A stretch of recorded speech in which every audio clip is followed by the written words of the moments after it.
Hey guys, कैसे हैं आप सब लोग। आई होप आप सब लोग अच्छे होंगे।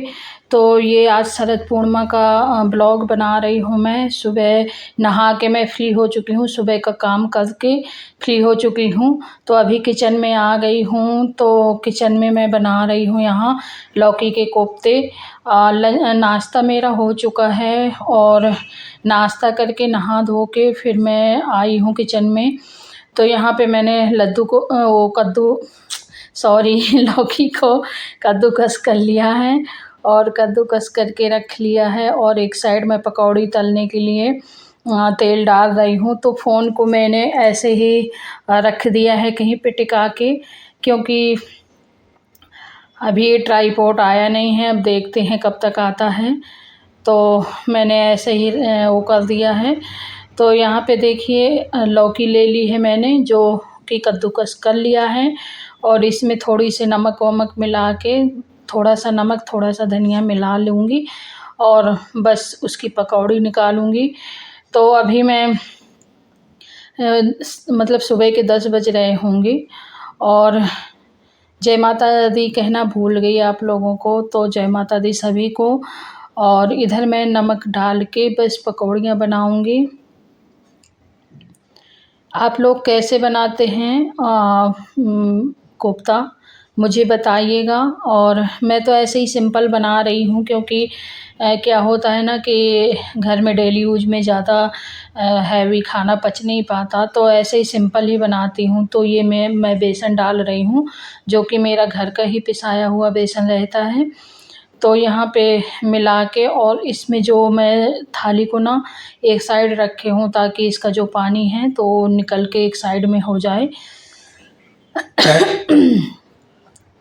और हैप्पी शरद पूर्णिमा सभी को। मैंने आज शरद पूर्णिमा थी और हमारे यहाँ ना शरद पूर्णिमा को थोड़ी उत्सव होता है। तो देखते हैं शाम को अगर जाऊंगी मैं महोत्सव में। शरद पूर्णिमा महोत्सव होता है, पास में ही होता है, ज़्यादा दूर नहीं होता। तो अगर मैं वहाँ जाऊंगी तो वहाँ का ब्लॉग आपके साथ शेयर करूंगी। और अगर नहीं गई, क्योंकि अब मौसम तो ठंडा होने लगा है, शाम को रात में 9-10 बजे बाहर बैठो तो इतना ठंडा ठंडा लगता है। कभी ऐसा होता है ना कि काम करके खाना वाना खा के थोड़ी देर बाहर लगता है, रात में थोड़ी टहल घूम लो, तो बाहर जाओ तो इतना ठंडा ठंडा। कल तो बहुत ठंडा लग रहा था, कल तो लग रहा था ठंडी ठंडी सी लग रही थी। और यहाँ एक साइड क्या हो रहा है कि कुकर में भी पक रहा है, कुछ ना कुछ तो पक रहा है, दूध पक रहा है। और दूध आज मैंने कुकर में इसलिए पकाया है कि जो 2 गंजियाँ थीं दूध वाली, वो वाली दोनों ही भरी रखी थी। रात में आज बच्चों ने दूध नहीं पिया था, तो वो भी फ्रिज में रखा है और परसों वाली में कुछ रखा है। तो मैंने सोचा कि लाओ, कुकर में कुछ बनाना भी नहीं था, तो मैंने सोचा लाओ कुकर में ही आज दूध पका लेती हूँ। जब गंजिया धुलूँगी ना भगोना, तब उसमें पलट लूँगी।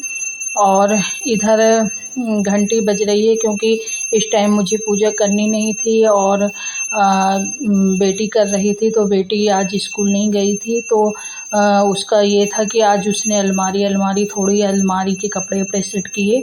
उसको लेट हो गया और वो आज अभी इतनी लेट पूजा कर रही है। बच्चों का तो यही होता है ना, खुद के लिए ऐसा होता है कि सुबह जल्दी उठ के पूजा पाठ जल्दी कर लेना होता है, लेकिन बच्चों को ना बार बार कहो कि कर लो बेटा कर लो बेटा, तब जाके वो लोग करती हैं, वरना आलस किए पड़ी रहती हैं। खैर कोई बात नहीं। अभी के क्या है ना, परिवार में सोबर हो गई थी, किसी की बेटी हुई थी, तो उस वजह से हम लोग पूजा पाठ नहीं कर रहे। 12 दिन तक सोबर मानी जाती है, 12 दिन के बाद ही पूजा पाठ शुरू करते हैं। तो अभी 5 से 6 दिन तक हो गए हैं और 4-7 दिन भी हो गए होंगे। उसके बाद फिर पूजा करेंगे, मतलब अभी 5-6 दिन और नहीं पूजा करेंगे, बेटी ही करेगी। फिर उसके बाद करना शुरू करेंगे। तो यहाँ पे मेरी पकौड़ियाँ देखिए निकल आई हैं। और इसी तरह जो भी बाकी का रखा है लौकी के साथ बेसन फिटा हुआ, उसकी भी पकौड़ियाँ निकाल लूँगी मैं।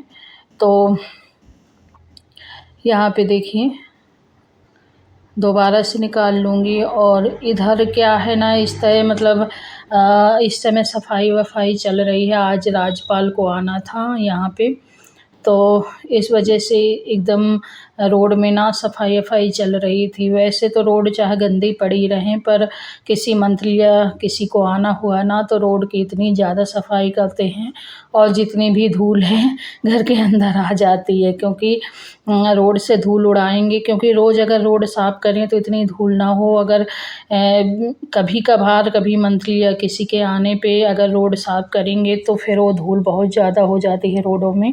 और देखिए यहाँ पे पकौड़ियाँ मेरी निकल आई हैं, और कुछ कढ़ाई में तल रही हैं, और कुछ बेटर रखा है, तो इनका मैं कर दूँगी, मतलब निकाल लूँगी। तो अभी चलिए मैं पकौड़ियाँ निकाल लूँ। और इधर देखिए मेरी सारी पकौड़ियाँ निकल आई हैं, और जो भी तेल एक्स्ट्रा था कढ़ाई में, तो मैं उसमें थोड़ी सी जीरा और थोड़ी सी हींग डालूँगी।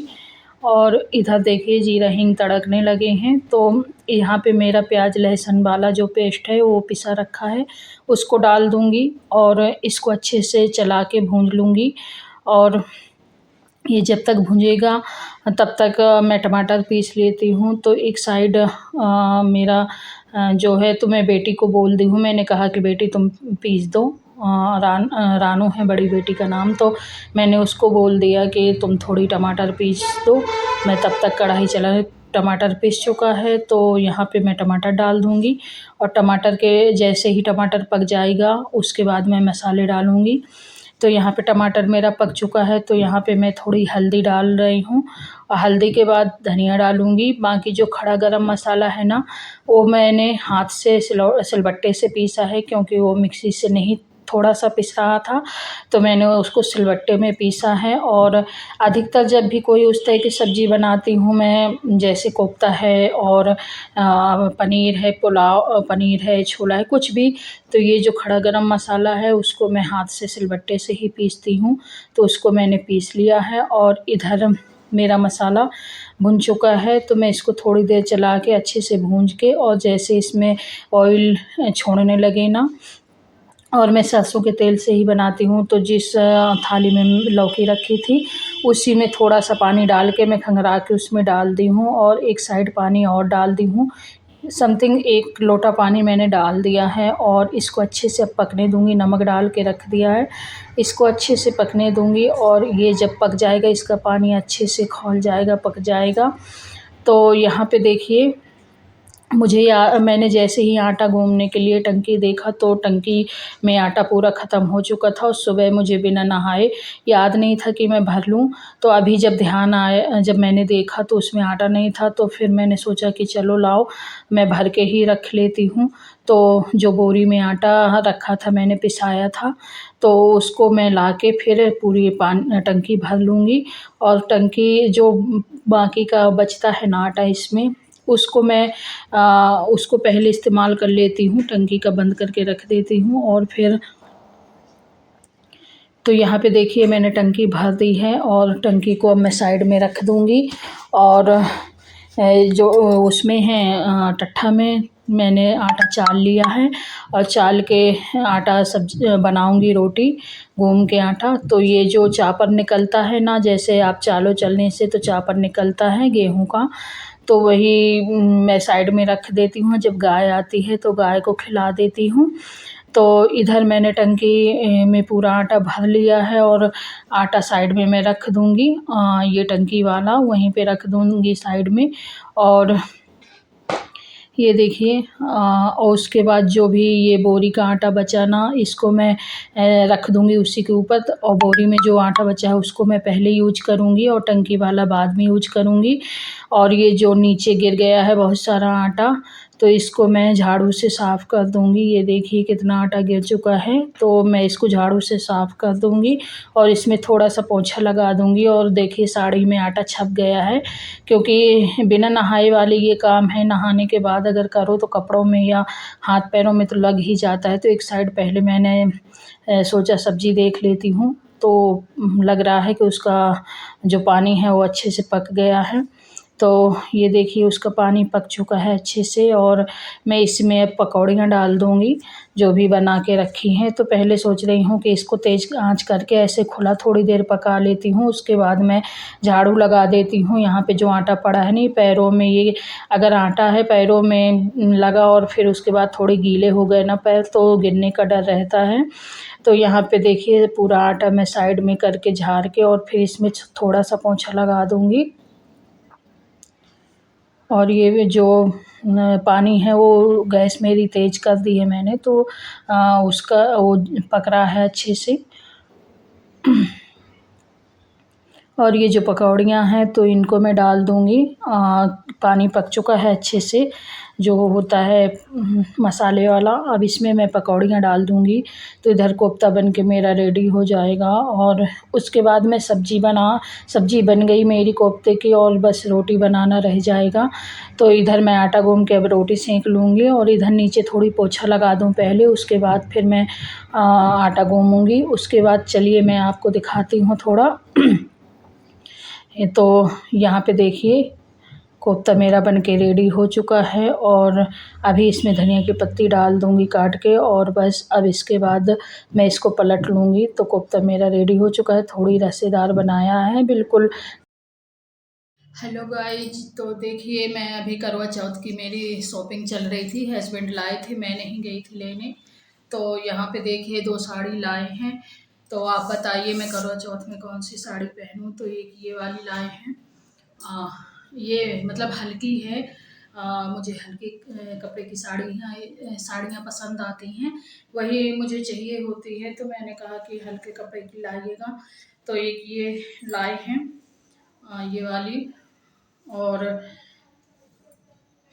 अच्छी है, ये भी अच्छी है। ये देखिए एक ये वाली लाए हैं। तो ये वाली लोकल मार्केट से लाए हैं। तो ये ज़्यादा महंगी नहीं है, 1000 की ही है। लेकिन ये वाली हल्की भी है, कभी आने जाने में कहीं जाना हो तो हल्की पहन लेते हैं। देखिए कितनी हल्की है, अब मैं दिखा दूँ आपको। ये देखिए बिल्कुल हल्की है।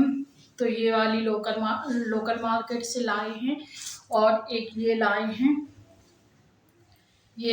तो ये वाली तो खजुराहो की ली हुई है। तो ये भी अच्छी है, ये भी हल्की है, बहुत महंगी नहीं है ये भी। ये 2500 की है। ये खजुराहो से लाए थे। बोलते थे कि वो जो शॉप वाले थे ना, वो बोल रहे थे कि ये बांस की बनी हुई हाँ साड़ी है, मतलब बांस से हाथ से बनाई गई है। तो ये देखिए इसमें छोटे छोटे प्रिंट हैं। ये देखिए, इसको ऐसे सीधे करके दिखाती हूँ। ये देखिए है ना, छोटे छोटे प्रिंट, अच्छी लगती है, ये भी अच्छी लगती है। बस इसका कलर थोड़ी मतलब अच्छा है, कलर अच्छा है, उनकी लाई है तो अच्छी ही होगी। तो ये देखिए ये बॉर्डर है और ब्लाउज भी है इसी में। तो आज मैं इसका ब्लाउज डालने जा रही थी, तो मैंने सोचा आप लोगों से पूछ लूँ कौन सी करवा चौथ में पहनूँ। ये वाली की ये 1000 की है और ये 2500 की है। तो दोनों में से कौन सी साड़ी बहुत अच्छी लग रही है कि मैं करवा चौथ में पहन लूँ। तो ये देखिए बताइएगा ज़रूर, अगर जो भी पहनना हो वही वाली बताइएगा, और कौन सी आपको पसंद है वो भी बताइएगा। तो चलिए मैं मिलती हूँ आपसे नेक्स्ट ब्लॉग में। तब तक के लिए बाय बाय। और मुझे अभी खाना बनाने जाना है। इसमें पेटीकोट भी था, पेटीकोट मुझे सिलवाना है, मैंने कपड़ा ही मंगाया हुआ था, क्योंकि सिला सिलाया पेटीकोट कभी छोटा पड़ जाता है, तो मैं खुद से सिलवा के ही पहनती हूँ। तो ये पेटीकोट सिलवाने के लिए मंगाया था। सो आज मैं डालने जा रही हूँ इनको सिलने के लिए। तो चलिए ठीक है, फिर मैं जो भी पसंद आएगी वो वाली पहन के करवा चौथ में आप लोगों को दिखाती हूँ। तब तक के लिए बाय बाय।